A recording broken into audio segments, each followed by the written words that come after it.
আসসালামু আলাইকুম। এই দেখেন আমাদের রাস্তার অবস্থা কি, চারগুলা সবুজ গাছ, বৃষ্টির কারণে রাস্তায় কাদা, গ্রাম দেশের আঁকা বাঁকা পথ, বড়ই চমৎকার।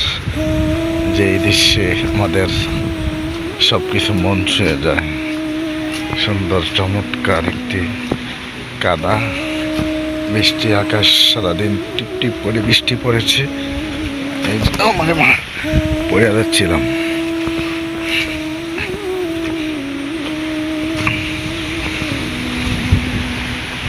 যে আমাদের অবস্থা দেখতে থাকুন, আমি আপনাদেরকে দেখাচ্ছি। এখন এই রাস্তা দিয়ে আমি আসা যাওয়া করি। পানি ছিল না, আজকে মনে হয় পানি হয়ে গেছে। আগামীকাল থেকে এই রাস্তা দিয়ে আসতে পারবো না। যে চমৎকার গাছ গাছালি, মন ছুঁয়ে যায়। যাইতে পারবো মনে হয়। দিকটা যাওয়া যাইব, মনে যাওয়া যাইতো না।